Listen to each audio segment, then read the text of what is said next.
मौका दिया आप सभी के बीच में आने के लिए सर्वप्रथम। और दूसरा मैं धन्यवाद देना चाहूँगा पास्टर संदीप जी का जिन्होंने मुझे न्यौता दिया, और धन्यवाद देना चाहूँगा आप सभी को भी जिन्होंने अपना समय निकाल कर आज के दिन अपनी कलीसिया में आप भाग ले रहे हैं। आइए हम वचन में जाएंगे।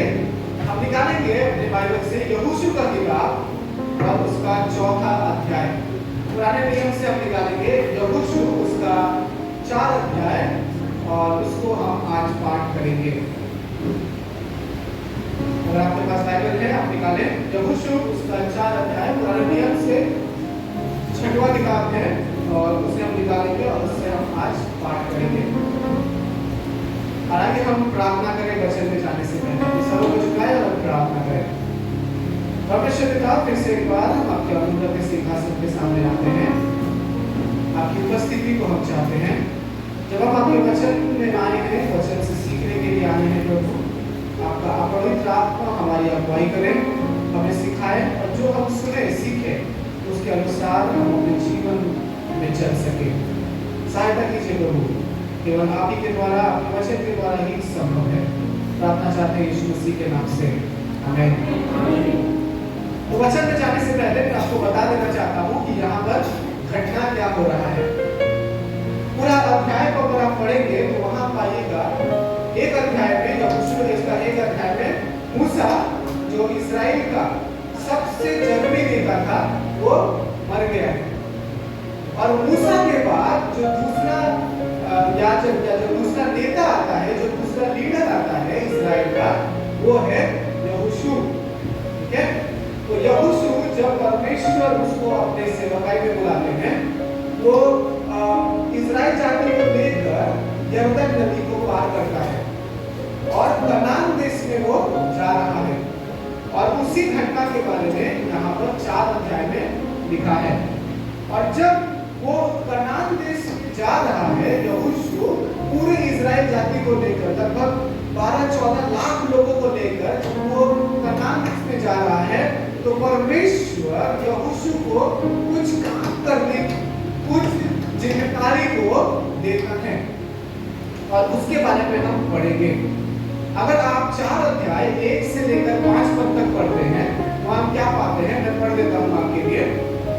जब वो सारी जाति के लोग यरदन के पार उतर चुके तब यहोवा ने यहोशू से कहा, प्रजा में से 12 पुरुष अर्थात गोत्र पीछे एक पुरुष को चुनकर यह आज्ञा दे, तुम यरदन के बीच में जहाँ याजकों के पांव धरे थे वहां से 12 पत्थर उठाकर अपने साथ पार ले चलो और जहां आज की रात पड़ाव होगा वहीं उन्हें रख देना। 4 पद, तब यहोशू ने उन 12 पुरुषों को जिन्हें उनसे इस्राएलियों के प्रत्येक गोत्र से छांटकर ठहरा रखा था बुलवाकर कहा, तुम अपने परमेश्वर यहोवा के संदूक के आगे यरदन के बीच में जाकर इस्राएलियों के गोत्रों की गिनती के अनुसार एक पत्थर उठाकर अपने कंधे पर रखो। तो इस्राएल जाति में 12 गोत्र थे, है ना, याकूब के 12 संतान और उसके अनुसार इस्राएल जाति 12 गोत्र में भाग किया गया था। और परमेश्वर यहाँ पर यहोशू से कह रहा है, यरदन नदी जब तुम पार कर रहे हो, जहां जहां याजक लोग पैर रख रहे हैं अपना, वहां से 12 पत्थर लेकर अपने साथ जाना, कनान देश में जाना जहां पर आज रात तुम विश्राम, जहां पर आज रात तुम आराम करोगे। और क्यों परमेश्वर बोलता है कि वहां से 12 पत्थर उठाकर अपने साथ लेकर जाना, जो हम 6 पद और 7 पद में पाते हैं। लिखा है, जिससे यह तुम लोगों के बीच में चिन्ह ठहरे और आगे को जब तुम्हारे बेटे यह पूछे इन पत्थरों का क्या मतलब है, तब तुम उन्हें यह उत्तर दो कि यरदन का जल यहोवा की वाचा के संदूक के सामने से 2 भाग हो गया था, क्योंकि जब वह यरदन पार आ रहा था तब यरदन का जल 2 भाग हो गया। अतः वे पत्थर इस्राएल को सदा के लिए स्मरण दिलवाने ठहरेंगे। तो परमेश्वर का उद्देश्य ये था कि जो 12 पत्थर इस्राएल जाति अपने साथ लेकर यरदन नदी को पार कर रहा है, वो जाकर वहां पर जब वो रखे तो वो उस पीढ़ी के लिए नहीं है, उसके आने वाली पीढ़ी के लिए है ना, आने वाली पीढ़ी के लिए है कि जब वो लोग उस 12 पत्थर को देखेंगे और अपने माता पिता से पूछेंगे कि इसका क्या मतलब है, तो वो उसके माता पिता उन्हें उत्तर दे सके कि परमेश्वर ने हमें मिस्र देश में से बाहर निकाला, यरदन नदी को पार कराया और उसी का स्मारक है ये 12 पत्थर। आज के दिन में भी हम ऐसे कई सारे स्मारकों को देखते हैं। विक्टोरिया मेमोरियल आप जानते हैं ना, स्मारक को इंग्लिश में मेमोरियल बोलते हैं ना, कि वो क्यों बनाया गया था, किसके लिए, रानी विक्टोरिया के लिए। अगर आप अपने बच्चों को लेकर विक्टोरिया मेमोरियल जाएंगे, आपके बच्चे आपसे पूछेंगे ना कि ये क्या है, विक्टोरिया मेमोरियल क्यों नाम है, आप बोलेंगे रानी विक्टोरिया जो पहली रानी बनी इंग्लैंड की, उसके नाम से बनाया गया था। तो बोलेंगे कि इंग्लैंड तो वहां है, कलकत्ता में क्यों बनाया, तो आप बोलेंगे ब्रिटिश लोग ऊपर 200 साल राज किए थे, इसीलिए है ना, उसका याद में बनाया गया था, उसके नाम से बनाया गया था, तो वो आज भी वहां पर है ना।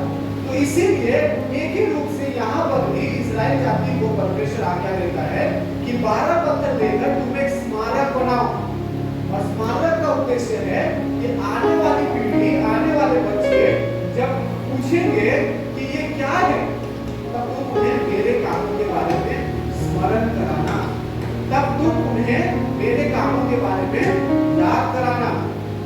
और हम पाते हैं कि 3 उद्देश्य परमेश्वर देते हैं इस स्मारक के लिए, 3 उद्देश्य देते हैं। सबसे पहला उद्देश्य है कि परमेश्वर उन्हें स्मारक दिए थे, उन्हें स्मारक बनाने के लिए बोले थे ताकि परमेश्वर के कामों को वो याद दिला सके, है ना। अगर हम 6 पद और 7 पद जैसा हमने पढ़ा, क्यों 12 जो पत्थर का स्मारक बनाया गया था, उसका क्या उद्देश्य था, उद्देश्य था कि वो परमेश्वर के कामों को याद दिलाए। हमारे जीवन में भी कई सारे स्मारक हैं। विक्टोरिया मेमोरियल जैसा आंख से देखने वाला नहीं है ना, ये 12 पत्थर जैसा आंख से दिखने वाला स्मारक नहीं है, लेकिन परमेश्वर जब हमारे जीवन में काम किए थे ना, वो काम हमारे जीवन में एक स्मारक है। आप क्या कीजिए, अगर आप कभी बीमार पड़े थे, आप अगर चंगाई पाए हैं, तो वो आपके लिए एक स्मारक है। अगर आप कभी किसी असुविधा में थे, किसी अकाल में थे, किसी कमी में थे, कोई घटी में थे, और अगर परमेश्वर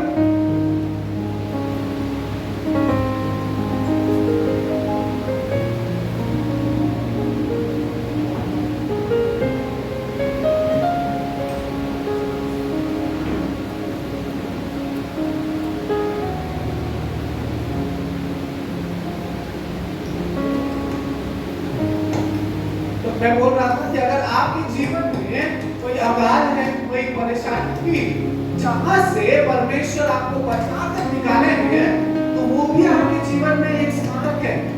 क्यों? क्योंकि वो परमेश्वर के काम को आपके जीवन में याद दिलाता है। अगर आप किसी प्रकार के नशे में फंसे हुए थे, कोई लत आपको लगी हुई थी, और आज आप उसमें से बाहर निकलकर आजाद हैं, तो वो भी आपके जीवन में एक स्मारक है। और वो क्यों? क्योंकि वो परमेश्वर के कामों को आपके जीवन में याद दिलाता है।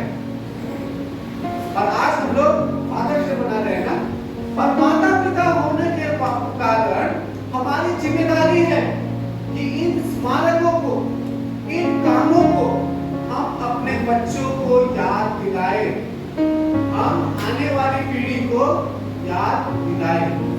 आप याद रखिए कि आपके बच्चे केवल आपके आने वाली पीढ़ी है, ऐसा नहीं है। वो इस समाज की आने वाली पीढ़ी है, वो इस कलीसिया, इस चर्च की आने वाली पीढ़ी है। तो अगर आप चाहते हैं कि वो परमेश्वर के कामों को याद रखें, आपके जीवन में परमेश्वर ने क्या अद्भुत काम किए हैं, आपको परमेश्वर ने कैसे उद्धार दिया है, आपको परमेश्वर ने कैसे चंगाई दी है, ये हमारी जिम्मेदारी है कि हम अपने बच्चों को याद दिलाएं। जैसे परमेश्वर ने इस्राएल जाति को आज्ञा दी थी कि स्मारक बनाओ, कि वो तुमसे पूछे, इसी प्रकार, एक ही प्रकार आज परमेश्वर भी हमसे कह रहा है कि हम अपने बच्चों को अपने जीवन के स्मारक के बारे में याद दिलाएं। केवल पास्टर की जिम्मेदारी नहीं है कि वो आपके बच्चों को जाकर सुसमाचार दें। सबसे पहले माता पिता हमारी जिम्मेदारी है कि हम अपने बच्चों को परमेश्वर के बारे में बताएं। हम अपने बच्चों को परमेश्वर के बारे में बताएं। इससे पहले कि हमें आकर कलीसिया में आकर रोना पड़े कि मेरे बच्चे के लिए प्रार्थना कीजिए क्योंकि वो भटक गया है। भटकने से पहले ही आप उसे परमेश्वर के कामों के बारे में याद दिलाएं। दूसरा जो उद्देश्य था स्मारक का वो क्या है? अगर हम लोग 4 अध्याय का 24 पद अगर हम लोग पढ़े, 24 पद में अगर हम पढ़ेंगे, पहला 4 अध्याय का 24 पद क्या लिखा है मैं पढ़ देता हूँ। इसलिए कि पृथ्वी के सब देश के लोग जान ले कि यहोवा का हाथ बलवान है और तुम सर्वदा अपने परमेश्वर का यहोवा का भय मानते रहो। तो दूसरा उद्देश्य है कि स्मारक का कि लोग याद रखें, लोग जाने कि परमेश्वर का हाथ बलवान है, परमेश्वर सामर्थी है। उसने इस्राएल जाति को यरदन नदी को पार करके पार कराया था। इस बात को आने वाली पीढ़ी जाने, वो जाने कि परमेश्वर सामर्थी है। और यही कारण था, यही है दूसरा उद्देश्य स्मारक का। तो आपके जीवन में जो दूसरा स्मारक है, आपके जीवन में जो स्मारक है, उसका दूसरा उद्देश्य ये है कि आप याद रखाएं, अपने बच्चों को याद दिलाएं कि परमेश्वर सामर्थी है। कोई भी प्रकार की असुविधा हो, कोई भी प्रकार की तंगी हो, किसी भी प्रकार की बीमारी हो, परमेश्वर सामर्थी है। यहोशू का परमेश्वर हमारा परमेश्वर है। वो तब भी सामर्थी था, वो आज भी सामर्थी है, वो आने वाले दिन में भी सामर्थी होगा। मैं अपने जीवन से आपको बताना चाहूंगा, मेरे पिताजी के जीवन में एक घटना हुई जिसके द्वारा हमारा परिवार यीशु मसीह में आया। 2003 साल में मैं केवल 5 साल का था। मेरे से 5 साल बड़ा मेरा एक भाई है 10 साल का। तो उस समय तो 10 साल का था, मेरे से वो 5 साल बड़ा है। तो मेरे पिताजी के जीवन में क्योंकि वो बहुत नशा करते थे, बहुत दारू पीते थे, तो उनका क्या होता है, उनका लीवर पूरा खराब हो जाता है। 80% लीवर उनको खराब हो जाता है। इंग्लिश में उसको बोलते हैं लिवर सिरोसिस उनको हो गया था। तो वो जितना वो खाना नहीं खाते थे उससे ज्यादा उनका शरीर से उल्टी होता था, मुंह से उल्टी निकलता था, बाथरूम जब होता था तब उल्टी निकलता था और वो पूरी तरीके से बिस्तर पे पड़ गए थे। हम लोग उनको कोटलानी हॉस्पिटल में भर्ती किए थे और वहां पर डॉक्टर हाथ उठा दिए थे कि और 20-22 दिन का बात है, इसके बाद ये आदमी नहीं बचेगा, खत्म हो जाएगा, क्योंकि इसका शरीर से सब खून बह के निकल जाएगा तो आदमी खत्म हो जाएगा। और उस समय अभी के समय में क्या होता है कि लीवर जो है दूसरों का लीवर लाके लगा देते हैं। उस समय उतना टेक्नोलॉजी नहीं हुई थी। तो मेरे परिवार ने जितना भी जमा किया पैसा सब खत्म हो गया। अब क्या करेंगे, प्राइवेट हॉस्पिटल में रखने का है नहीं पैसा, तो हम उन्हें ले जाकर पीजी हॉस्पिटल में हम लोगों को भर्ती करते हैं। और पीजी हॉस्पिटल में हम लोग भर्ती करते हैं तो वहां पर भी वुडवर्ड जो ब्लॉक है वहां पर उन्हें रखा जाता है। और वहां पर एक ही परिस्थिति, कोई कुछ ठीक नहीं हो रहा है और भी परिस्थिति खराब होते जा रहा है। लेकिन पीजी हॉस्पिटल में क्या होता है, जब वो वहां पर भर्ती थे, मेरी दादी एक बच्चों लोगों का एक आश्रम में काम करती थी। तो वहां पर एक विश्वासी आंटी जाती थी, तो उन्होंने बताया कि इस कलीसिया के बारे में, तो आप एक काम करो, अपना बहू को लेकर, यानी मेरी मम्मी को लेकर आप उस कलीसिया में जाओ, पास्टर लोगों को बुलाओ और अपने पति के लिए प्रार्थना करो। क्योंकि डॉक्टर लोगों को पता नहीं चल रहा था कि शरीर में कहां से खून आ रहा है, मतलब कहां से खून निकल रहा है। वो लोग एंडोस्कोपी कर चुके हैं बार-बार, है ना, एंडोस्कोपी जाते हैं ना, मुंह से पाइप डालकर पेट में देखते हैं कि अंदर क्या है, उनको पता नहीं चल रहा है। और अलग-अलग प्रकार का टेस्ट वो लोग कर चुके हैं। लगभग 22 दिन वो पीजी हॉस्पिटल में भर्ती थे। और लास्ट में डॉक्टर लोग निर्णय लिए कि जब पता नहीं चल रहा है, अब उनको जहां गला से लेकर यहाँ पेट के नीचे तक काट कर देखेंगे कि कहां से खून निकल रहा है, क्योंकि मालूम ही नहीं चल रहा है। तो क्या होता है, मेरी माता उससे पहले, और पीजी हॉस्पिटल में शायद सप्ताह में एक बार एंडोस्कोपी होता है, बुधवार को या बृहस्पतिवार को एंडोस्कोपी होता है, सरकारी हॉस्पिटल है, हर दिन नहीं करते हो। तो उससे पहला रविवार, जिस दिन एंडोस्कोपी होगा उससे पहला रविवार मेरी माता जो है वो चर्च को जाती है और वहां पर जाकर पास्टर को बोलती है कि आइए मेरा पति का हाल ऐसा है, मेरे 2 बच्चे हैं 5 और 10 साल के, हमारा भविष्य क्या होगा ठीक नहीं है, पता नहीं है, डॉक्टर लोग हाथ उठाते हैं जवाब देते हैं, आप लोग आकर एक बार प्रार्थना करें। तो डॉक्टर लोग जो पास्टर लोग हैं वो लोग आते हैं किसी हॉस्पिटल में और मेरे पिताजी के लिए वो लोग प्रार्थना करते हैं। और क्या होता है कि डॉक्टर जो है वो बोले थे कि काट कर देखेंगे कि अंदर क्या है, मंगलवार को ऑपरेशन होने वाला था, वो लोग बोलते हैं कि नहीं एक बार एंडोस्कोपी करके हम लोग और एक बार देख लेते हैं। रविवार को शाम को वो लोग प्रार्थना करके चले गए। तो उसके बाद डॉक्टर लोग बोलते हैं कि एक बार एंडोस्कोपी करके और लास्ट टाइम चेक कर देते हैं कि पता चलता है कि नहीं पता चलता है। तो सोमवार को प्रभु का दया से बृहस्पतिवार होने की जगह वो लोग सोमवार को एंडोस्कोपी करते हैं, क्योंकि मंगलवार को ऑपरेशन होने वाला था, लास्ट को ऑपरेशन है, तो और कोई चांस नहीं। और सोमवार को जब लोग एंडोस्कोपी करते हैं तब पता चलता है कि लीवर के पीछे एक नस पड़ गया है, वहां से खून निकले जा रहा है, जो 3 महीना से नहीं पता चला है। सब प्रकार का टेस्ट हो गया है, 10-12 बार एंडोस्कोपी हो चुका है, पता नहीं चला है कहां से खून निकल रहा है। लेकिन रविवार को पास्टर लोग प्रार्थना कर गए, सोमवार को पता चल गया कि खून कहां से निकल रहा है, कोई चीज ना करने का जरूरत नहीं पड़ा। और 6 इंजेक्शन का 7 इंजेक्शन उनको लगा और वो नस जो है जोड़ दिया गया और उनका खून बहना बंद हो गया। हालेलुया। 2004 से लेकर अभी उनका मृत्यु हो गया है 2021 तक, 15 साल ज्यादा वो जिए। डॉक्टर लोग बोला था कोई जीने का आशा नहीं है, लेकिन 15 साल ज्यादा वो जिए।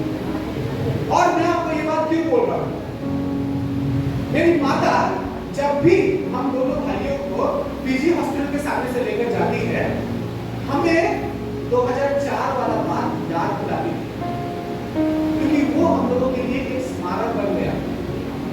वो याद दिलाती थी हमें किस प्रकार हमारा पिताजी को वहां पर परमेश्वर के द्वारा चंगाई मिला। अब उसके द्वारा क्या हुआ, हम लोग भाई हम लोग अपने विश्वास में और ज्यादा मजबूत होते गए। यही उद्देश्य है स्मारक का। अब परमेश्वर के कामों को अगर आप अपने बच्चों को याद नहीं दिलाएंगे तो वो विश्वास में आगे कभी नहीं बढ़ पाएंगे, वो विश्वास में मजबूत नहीं हो पाएंगे। इस्राएल जाति का जिम्मेदारी यहाँ जो बोला गया था वो वही। तीसरा जो कारण है वो यहाँ पर यीशु में परमेश्वर क्यों बोलते हैं स्मारक का याद दिलाने के लिए। तीसरा है उसका 4 अध्याय का 24 पद में दूसरा भाग जो लिखा है, मैं पढ़ देता हूँ। तू सर्वदा अपने परमेश्वर यहोवा का भय मानना। स्मारक का तीसरा कारण था, जो तीसरा उद्देश्य था वो है कि वो परमेश्वर का भय को माने, वो परमेश्वर के डर को याद रखे। और ये कोई बुरा डर नहीं है कि मैं पाप करूंगा परमेश्वर मुझे मार डालेगा, ऐसा वाला डर नहीं है। लेकिन वो लोग याद रखें, परमेश्वर को वो लोग सम्मान करें, परमेश्वर का वो लोग आदर करें, परमेश्वर का वचन को उसकी जो बातें हैं उसको सम्मान करें, उसको याद रखें, उसका पालन करें। ऐसा डर आने वाली पीढ़ी करे, इसीलिए इस स्मारक को बनाने के लिए बोला गया है।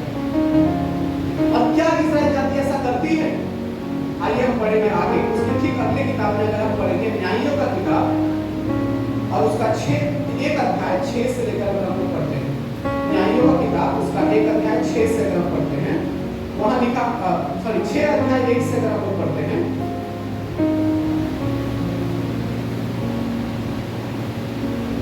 लिखा है कि तब इस्राएलियों ने यहोवा की दृष्टि में बुरा किया, इसलिए यहोवा ने उन्हें दूसरे देश में मिद्यानियों के वश में 7 वर्ष कर डाला और मिद्यानी इस्राएलियों पर प्रबल हो गए।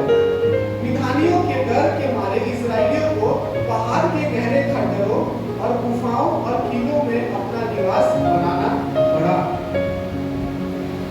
अगर आप 2 अध्याय 7 पद पढ़ेंगे ना, वहां पर बहुत साफ साफ लिखा गया है कि क्या इस्राएल जाति इसका पालन करते हैं या नहीं करते हैं।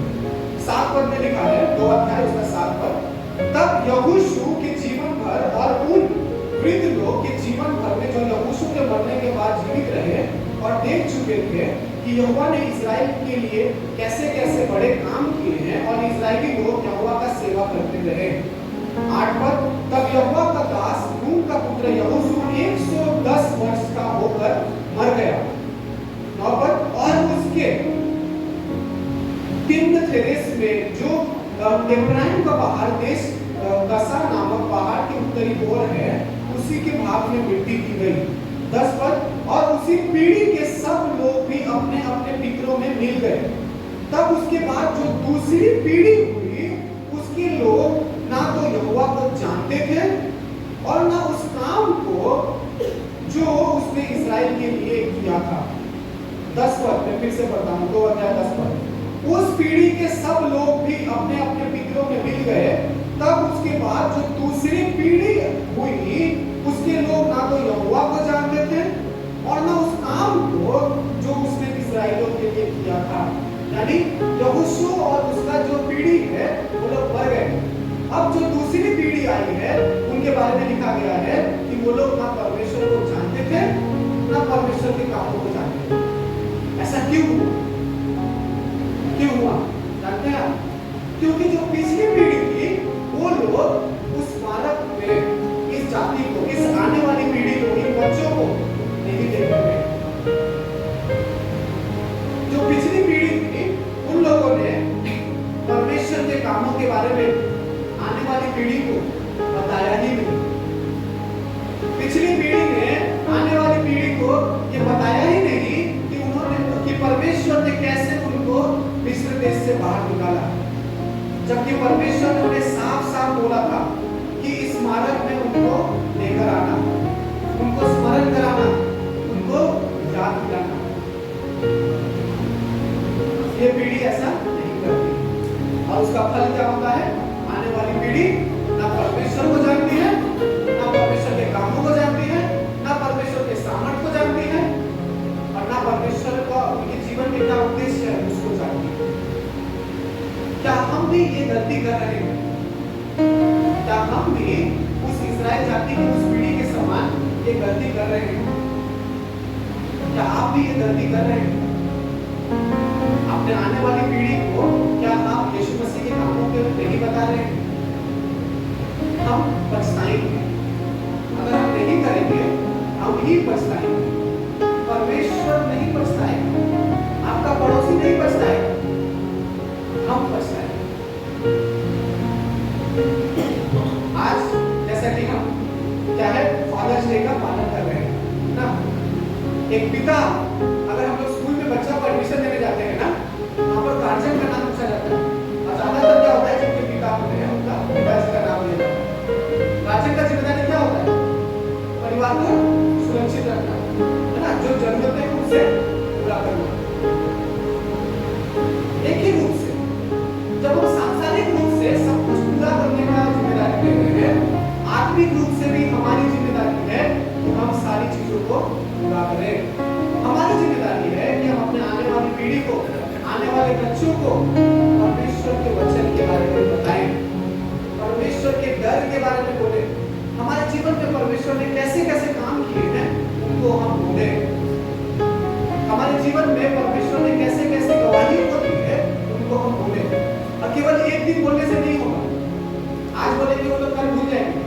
आपको बार बार उन्हें याद दिलाते रहना पड़ेगा, बार बार उन्हें याद दिलाते रहना पड़ेगा, ताकि जब वो बड़े हो जाएं वो विश्वास में मजबूत रहे, वो कलीसिया में मजबूत बने रहे, वो कलीसिया आने वाले बने, वो संसार में भटकने वाले ना बने, वो नशा करने वाले ना बने, वो परमेश्वर का डर, उसका भय मानने वाले बने।